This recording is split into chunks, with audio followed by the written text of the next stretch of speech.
నమస్కారం. పవిత్ర భారత భూమిలో అడుగడుగున గుడి కనిపిస్తుంది. ఈ గుడుల్లో శివదేవుని గుడులు ప్రత్యేకంగా ఉంటాయి. లింగ రూపంలో శివయ్య దర్శనమిస్తాడు. సర్వం శివమయం అనిపిస్తాడు.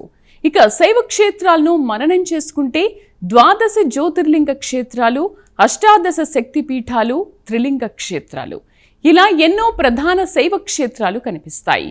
కశ్మీర్ నుంచి కన్యాకుమారి వరకు ఉన్న పవిత్ర భారతదేశంలో 7 శివాలయాలు ఏక సరళ రేఖపై దర్శనమిస్తున్నాయి.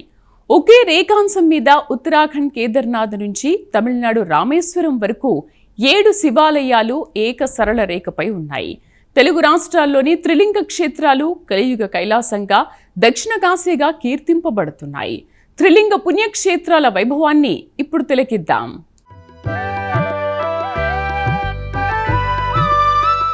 పుణ్య భారతావనిలో పవిత్ర తెలుగు నేలపై ముచ్చటైన 3 పవిత్ర పుణ్యక్షేత్రాలే త్రిలింగ క్షేత్రాలు. కాళేశ్వరం, ద్రాక్షారం, శ్రీశైలం, ఈ 3 శైవ క్షేత్రాలను త్రిలింగ క్షేత్రాలుగా పిలుస్తారు. అతి పవిత్ర పుణ్యక్షేత్రంగా కాళేశ్వరం కీర్తింపబడుతోంది. గోదావరి, సరస్వతి, ప్రాణహిత, ఈ 3 నదులు పుష్కర నదులే. 3 పవిత్ర పుష్కర నదుల సంగమ ప్రాంతం కాళేశ్వరం. కాళేశ్వర, ముక్తేశ్వర శివలింగాలు, వ్యాస వశిష్ఠ రసలింగాలు, నారాయణ, నరసింహ, విష్ణు రూపాలు, శక్తి రూపాలు, ఇలా ఎన్నో పురాణ విశిష్టతల నిలయంగా కాళేశ్వరం పుణ్యక్షేత్రం విరాజిల్లుతోంది.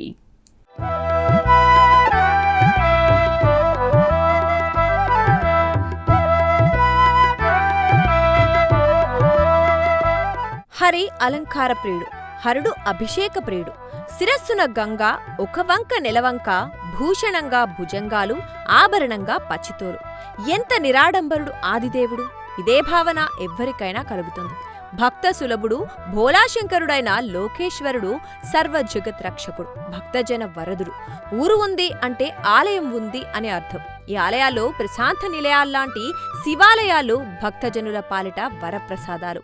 శైవ క్షేత్రాల్లో త్రిలింగ క్షేత్రాలు, పంచారామ క్షేత్రాలు, ద్వాదశ జ్యోతిర్లింగ క్షేత్రాలు, అష్టాదశ శక్తిపీఠాలు, ఇలా ఎన్నో ఉన్నాయి.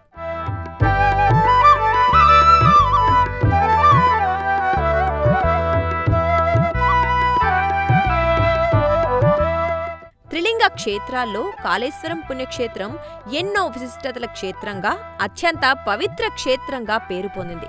తెలంగాణ రాష్ట్రం జయశంకర్ జిల్లా మహాదేవ్పూర్ మండలంలో కాళేశ్వరం గ్రామంలో శ్రీ కాళేశ్వర ముక్తీశ్వర స్వామి ఆలయం నెలకొని ఉంది. దట్టమైన కీకారణ్యం, రమణీయ ప్రకృతి, పవిత్ర నదీ సంగమ తీరాన ప్రశాంత వాతావరణంలో ఉన్న ఈ ఆలయం అత్యంత ప్రాచీనమైంది.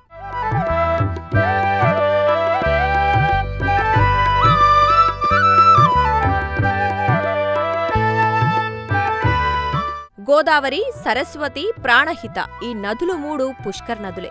గంగా నది అంటే ముల్లోకాల్లో ప్రవహించే నది అని, అత్యంత పవిత్రమైన నది అని అందరికీ తెలుసు. అయితే దక్షిణాది గంగా నదిగా గోదావరి నదికి పేరుంది. గోదావరి నదికి ఉపనదిగా ప్రాణహిత నది ఉంది. ప్రాణహిత మరో పేరు ప్రణీత. ఉపనదిగా ఉండి 12 ఏళ్లకొకసారి వచ్చే 12 రోజుల పుష్కరాల్లో స్థానం పొందిన పుష్కర నది ప్రాణహిత. 12 నదులకు మాత్రమే పుష్కర హోదా ఇవ్వగా ఇందులో ప్రణీతకు స్థానముంది.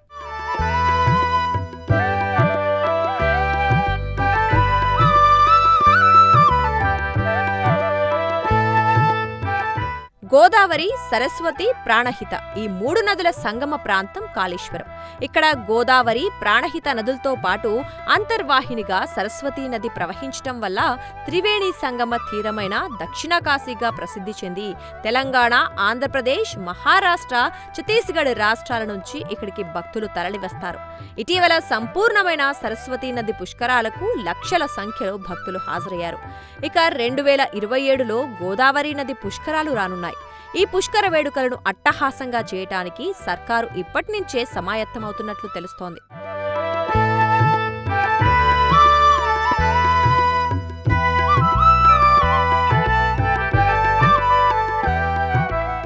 కాళేశ్వర పుణ్యక్షేత్రంలో పరమేశ్వరునికి కాళేశ్వరుడు, ముక్తీశ్వరుడు అనే పేర్లున్నాయి. ఇవే కాక వ్యాసలింగం, వశిష్ఠలింగం ఆదిగా గల అష్ట శివలింగాలు రసలింగాలుగా ఇక్కడ ఉన్నాయి. ఇదే కాక నారాయణ, నరసింహ ఇత్యాది విష్ణురూప విగ్రహాలు, శక్తిరూప విగ్రహాలు ఇక్కడ దర్శనమిస్తాయి. దేశంలో ఎక్కడా లేని విధంగా కాళేశ్వరంలో ఒకే పానపట్టంపై ద్విలింగాలు దర్శనమిస్తాయి. యమధర్మరాజు అంటే కాలుడు ప్రతిష్ఠించిన శివలింగం కాళేశ్వరలింగంగా ఉంటుంది. పక్కన ముక్తీశ్వర శివలింగం ఉంటుంది. కాళీశ్వరం పేరు కాలక్రమంలో కాళేశ్వరంగా మారింది.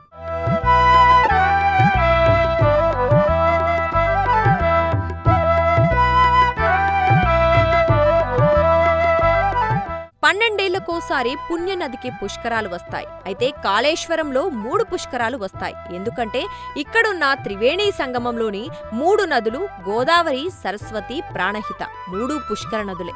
అందుకే కాళేశ్వర క్షేత్రానికి అంత ఖ్యాతి. ఎందరో మహర్షులు, ముని పుంగవులు ఇక్కడ త్రివేణి సంగమ స్నానమాచరించి జపతపాదులు ఆచరించేవారని స్కాంద పురాణం తెలియజేస్తోంది. మరెందరో చక్రవర్తులు, రాజాదిరాజులు కాళేశ్వర క్షేత్ర వైభవాన్ని తెలుసుకుని ఇక్కడికి వచ్చేవారని ఆలయ చరిత్ర చెబుతోంది. కాకతీయ చక్రవర్తులైతే యుద్ధాల్లో విజయం సాధించిన వెంటనే కాళేశ్వర, ముక్తీశ్వర ఆలయాన్ని దర్శించుకుని పూజాధికాలు చేసేవారని ఇక్కడ శిలాశాసనాలు తెలియజేస్తున్నాయి.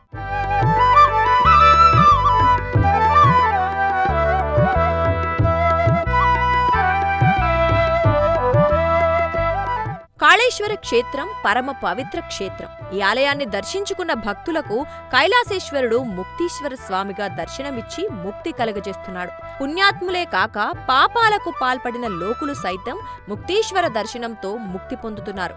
దీంతో నరకలోకంలో పాపుల సంఖ్య పరిమితమవుతోంది.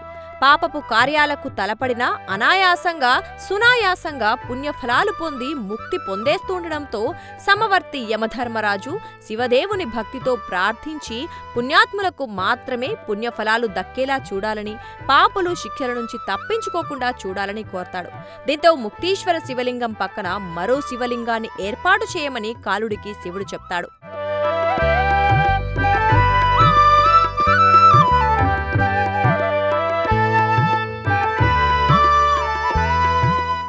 భక్తులు కాళేశ్వర శివలింగాన్ని దర్శనం చేసుకున్నాకే ముక్తీశ్వర శివలింగాన్ని భక్తులు దర్శించుకోవాలని శివుడు తెలియజేస్తాడు.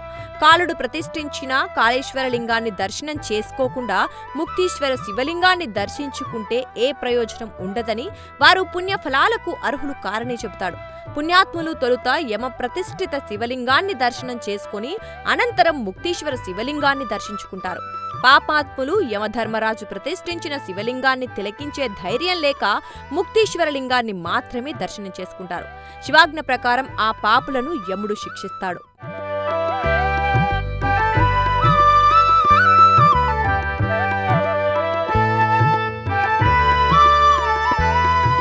తొలుత యమలింగ దర్శనం చేసుకోవటంలో అంతరార్థాన్ని పరిశీలిస్తే కాలుడు శివదేవుడు మారి బోలాశంకరుడు కాదు కదా. యమధర్మరాజు భయంకరుడు, పాపులను శిక్షించడంలో ఏమాత్రం కనికరం చూపనివాడు. యముడు ప్రతిష్ఠించిన శివలింగాన్ని దర్శించుకోవాలంటే యముడే గుర్తుకు వస్తాడు. చేసిన పాపాలు, యముడు వేసే శిక్షలు గుర్తుకు వచ్చి ఆ వైపునకు చూడకుండా బయటకు వస్తారు. చేసిన పాపం చెడని పదార్థమని భావించకుండా అనాయాసంగా, సునాయాసంగా పుణ్య ఫలాలు కొట్టేయాలని చూసి యమాగ్రహానికి గురవుతారు. ఒకే వేదికపై కాళేశ్వర, ముక్తీశ్వర అనే 2 నామములతో ఉన్న శివుడిని ఏకసింహాసనారూఢ కాళేశ్వర, మహేశ్వరవ్ అని కాళేశ్వర ఖండం తెలియజేస్తోంది.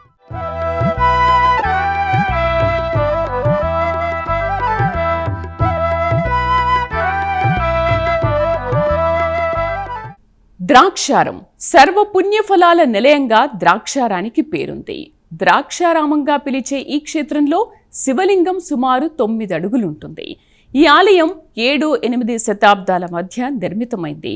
తూర్పు చాళుక్య వంశానికి చెందిన చాళుక్య భీముడు ఈ ఆలయాన్ని నిర్మించినట్టుగా శాసనాల ద్వారా విదితమవుతోంది. దక్షిణ కాశీగా పేరొందిన ద్రాక్షారం 12 జ్యోతిర్లింగాల్లో, 18 పీఠాల్లో, త్రిలింగ క్షేత్రాల్లో ఒకటిగా కీర్తింపబడుతోంది. అతి ప్రాచీన దేవాలయం ద్రాక్షారామ భీమేశ్వరాలయం. కోనసీమ జిల్లా రామచంద్రాపురం మండలం ద్రాక్షారామంలో సప్త గోదావరి తూర్పు ఒడ్డున ఈ ఆలయం నెలకొని ఉంది. పంచారామ క్షేత్రాల్లో ఒకటిగా ద్రాక్షారామం భాసిల్లుతోంది. అమరారామ, భీమారామ, సోమారామ, క్షీరారామ క్షేత్రాల సరసన ద్రాక్షారామ ఉంది. స్కాంద పురాణం ప్రకారం ద్రాక్షారామను దక్షిణ కాశీగా పిలుస్తారు. దీనినే వ్యాసకాశి అని సైతం అంటారు. 18 శక్తిపీఠాల్లోనూ ఒకటిగా ద్రాక్షారామం ఉంది. శివక్షేత్రంగా, శక్తి క్షేత్రంగా, పంచారామ క్షేత్రంగా పేరున్న ద్రాక్షారామం త్రిలింగ క్షేత్రాల్లో ఒకటి.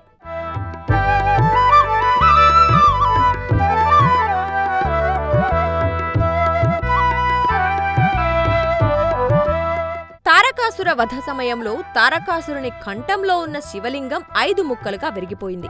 ఈ 5 ముక్కలు పడిన ప్రదేశాలే పంచారామాలు. ఈ 5 ముక్కల్లో ఇక్కడ పడిన భాగాన్ని ద్రాక్షారామ పంచాక్షేత్రంగా పిలుస్తారు. ఇక్కడ గర్భగుడిలో భీమేశ్వర స్వామి విగ్రహం పై భాగాన్ని తిలకించటానికి మెట్లపై నుంచి వెళ్లాల్సి ఉంటుంది. మహిమాన్విత ద్రాక్షారామ పుణ్యక్షేత్రంలో ఎన్నో విశిష్టతలు కనిపిస్తాయి. ప్రభాత సమయంలో బాలభానుడి సూర్యకాంతి ఇక్కడ శివలింగంపై పడటం ఒక అద్భుతం. ద్రాక్షారామ మూల విరాట్ శ్రీ భీమేశ్వర స్వామి స్వయంభుగా వెలిసిన 14 అడుగుల శివలింగం శుద్ధ స్ఫటికాకార లింగం. ఇంత పెద్ద శివలింగం పైభాగాన దర్శనానికి మెట్లు ఎక్కి పైకి వెళ్లాల్సి ఉంటుంది. శివలింగం పైభాగంలో నల్లటి చారలు మరో ఆశ్చర్యకర విషయం.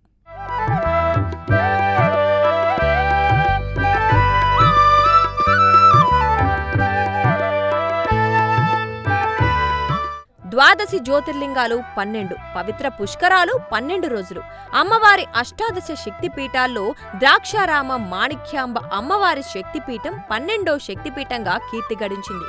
లంకాయాం శాంకరీదేవి అంటూ అమ్మవారిని 18 శక్తిపీఠాలను కీర్తించేటప్పుడు మాణిక్య దక్షవాటికే అంటూ ద్రాక్షారం మాణిక్యాదేవి అమ్మవారిని ప్రార్థిస్తారు. పంచారామ క్షేత్రాలైన ద్రాక్షారామ, సామర్లకోట శివాలయాలు ఒకే రీతిన ఉంటాయి. ఈ 2 ఆలయాల నిర్మాణానికి వినియోగించిన రాయి సైతం ఒకేలా ఉండటం విశేషం. ఈ 2 పవిత్ర ఆలయాలను చాళుక్య చక్రవర్తి భీముడు నిర్మించినట్లు చారిత్రక ఆధారాలు తెలియజేస్తున్నాయి. కవి సార్వభౌముడు శ్రీనాథుడు తన భీమేశ్వర పురాణంలో ఈ క్షేత్ర వైభవాన్ని వివరించాడు. ఇక్కడి గోదావరి పాయను సప్త గోదావరిగా కీర్తిస్తారు. ఎందుకంటే ద్రాక్షారామలో స్వామివారిని అభిషేకించడానికి సప్త మహర్షులు గోదావరిని ఇక్కడికి తీసుకొచ్చారని పురాణ కథనాలు చెప్తున్నాయి. అయితే సప్త గోదావరి ప్రవాహం అంతర్వాహినిగా ఉంటోంది.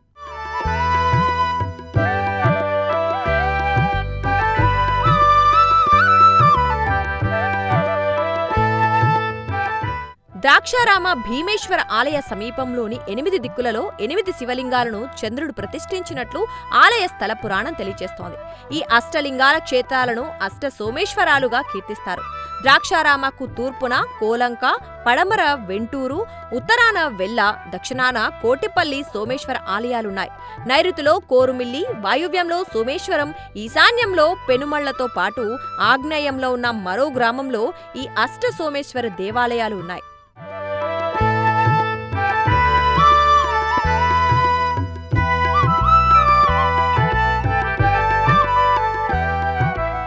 ఈ ఆలయ ప్రాంగణంలో ఇంద్రేశ్వర, యజ్ఞేశ్వర, సిద్ధేశ్వర, యోగీశ్వర, యమేశ్వర, కాళేశ్వర, వీరభద్రేశ్వర లింగాలు కనిపిస్తాయి. ఈ విశిష్ట దేవాలయంలో తూర్పు, పడమర, ఉత్తర, దక్షిణ దిశగా ఉన్న ఒక్కో గాలిగోపురాన్ని ఒక్కో శక్తిదేవత పర్యవేక్షిస్తున్నట్లు ఆలయ చరిత్ర చెబుతోంది. భీమేశ్వర ఆలయానికి దక్షిణాన అతి సమీపంలో ఉన్న కోటిపల్లిలో అతి పవిత్ర సోమేశ్వర ఆలయం నెలకొని ఉంది. ఇక్కడ ఇంద్ర ప్రతిష్ఠిత, చంద్ర ప్రతిష్ఠిత శివలింగాలు దర్శనమిస్తాయి.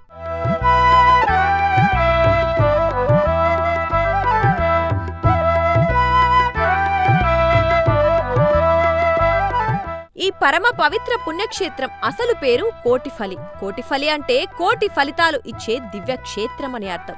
ఆలయంలో ప్రవేశించే భక్తులు ఏ అన్య ఆలోచనలు లేకుండా కేవలం భగవంతుడి మీద త్రికరణ శుద్ధిగా దృష్టి పెట్టాలి. ఈ మహిమాన్విత క్షేత్రంలోని దివ్యాలయంలోకి అడుగుపెట్టాక మంచి ఆలోచనలతో, సంపూర్ణ దైవ భక్తితో స్వామివారిని దర్శించుకుంటే కోటి రెట్లు ఉత్తమ ఫలితాలు వస్తాయి. కలత మనస్సుతో కాని, చెడు తలంపులతో కాని, పాడు కీడు ఆలోచనలతో ఆలయంలో అడుగు పెడితే ఆ చెడ్డ ఫలితాలు సైతం కోటి రెట్లు సంక్రమిస్తాయి. అందుకే కోటి ఫలాలు ఇచ్చే కోటిఫలి నేటి కోటిపల్లి క్షేత్రంలో విహారయాత్ర, వినోదయాత్ర మాదిరి కాకుండా భక్తి శ్రద్ధలతో స్వామివారిని ప్రార్థించి కోటి రెట్లు మంచి ఫలితాలు పొందేలా వ్యవహరించాలి.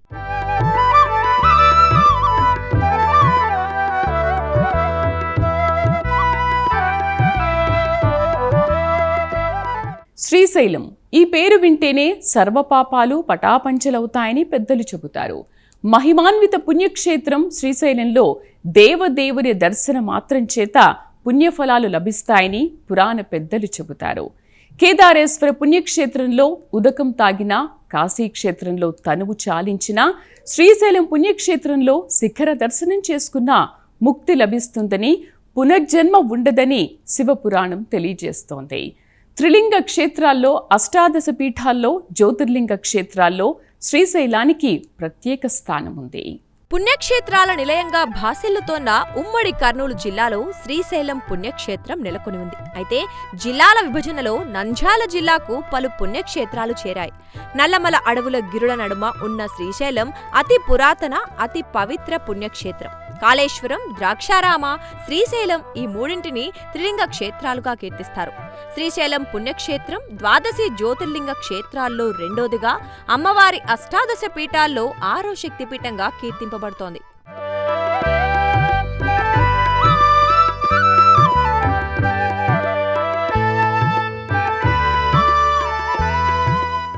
శ్రీశైల క్షేత్రంలో స్వామివారి దేవేరి భ్రమరాంబ అమ్మవారు. అమ్మవారి నామధేయానికి సంబంధించి ఓ పురాణ కథనముంది. గాయత్రి మంత్రోపాసనలో నిష్ణాతుడిగా మారిన ఓ అసురుడు బ్రహ్మ గురించి తపస్సు చేసి వరాలు కోరుతాడు. చతుష్పాదులెవరి వల్ల తనకు మరణం రాకుండా వరం ఇవ్వమని అరుణాసురుడనే ఆ అసురుడు బ్రహ్మను కోరతాడు. బ్రహ్మ వరమివ్వటంతో ఆ వర గర్వంతో లోకకంటకుడిగా మారతాడు.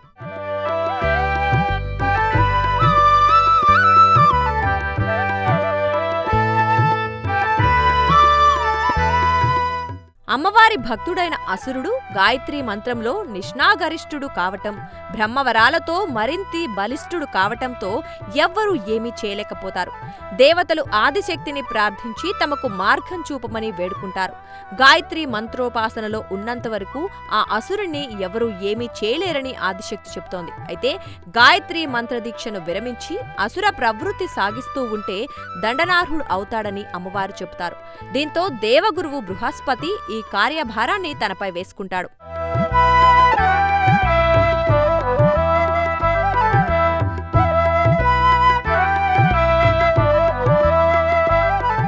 అసురుడు అరుణాసురుడు వద్దకు బృహస్పతి ఆకస్మికంగా వస్తాడు.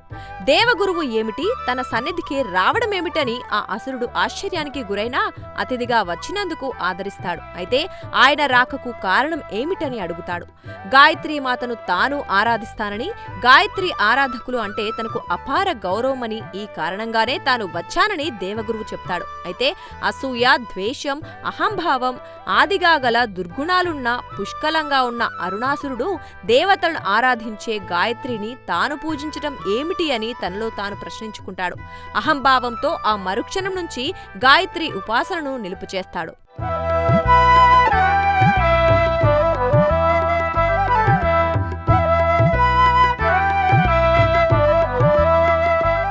ఒకవైపు అత్యంత పవిత్రమైన గాయత్రీదేవి ఆరాధనను ఆపుచేసి మరోవైపు అసుర కృత్యాలు, దుష్కృత్యాలు పెంపుదల చేయటంతో అమ్మవారు ఆగ్రహం చెందుతారు. అయితే బ్రహ్మ నుంచి పొందిన వరాల వల్ల ఆ రాక్షసుడితో యుద్ధం, రాక్షసుని అంతమొందించటం అంత సునాయాస విషయం కాదు. ఈ కారణంగా అమ్మవారు భ్రమర అంటే తుమ్మెద రూపం ధరించి అరుణాసురుడిపై సమరానికి సిద్ధమవుతారు. స్వయంగా అమ్మవారు భ్రమర రూపం ధరించడమే కాకుండా వేలాది భ్రమరాలను అమ్మవారు సృష్టించి అరుణాసురుడి రాజ్యంపై దండయాత్ర సాగిస్తారు. భ్రమర రూపంలో రాక్షస సంహారం చేసిన అమ్మవారు కావటంతో భ్రమరాంబామాతగా అమ్మవారికి పేరు వచ్చిందని ఆలయ చరిత్ర తెలియజేస్తోంది. ఈ దేవాలయం గర్భాలయ వెనుక భాగంలో గోడకి చెవి ఆంచి వింటే ఝుమ్ అనే భ్రమర నాదం వినిపిస్తోందని భక్తులు తెలియజేస్తూ ఉంటారు.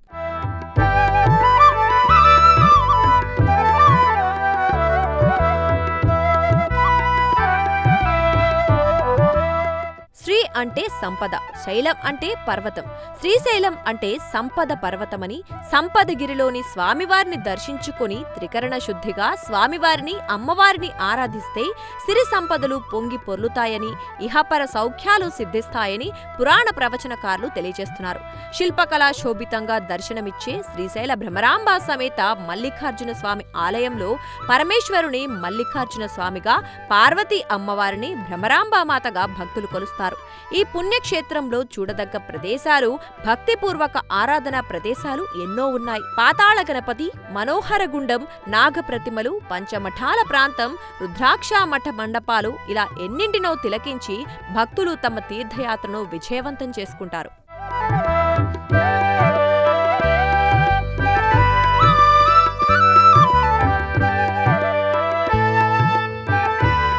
నివాస ప్రాంతాన్ని సూచించే విధంగా త్రిలింగ దేశమని పేరుతో భాసిల్లిన తెలుగు నేలలో దేవాదిదేవుడు, ఆదిదేవుడు, పరమశివుడు, పార్వతీ అమ్మవారి ఆలయాలు కోకొల్లలుగా ఉన్నాయి. అతి ప్రాచీన కాలం నుంచి అనేక శతాబ్దాలుగా కాళేశ్వరం, ద్రాక్షారామం, శ్రీశైలం శైవ దేవాలయాలు ఎన్నో రీతిలో కీర్తి ప్రతిష్టలు పొందాయి. తెలుగు ప్రజలకే కాక యావత్ భక్తులకు ఈ పవిత్ర దేవాలయాలు వరప్రసాదాలయ్యాయి.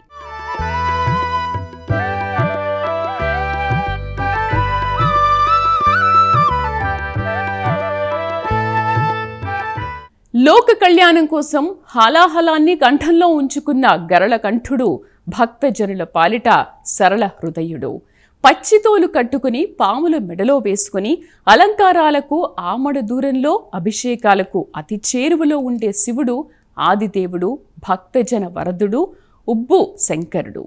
కొరరాని కోరికలు కోరినా ఉదారంగా వరాలిచ్చే దేవాది దేవుడు శంకరుడు.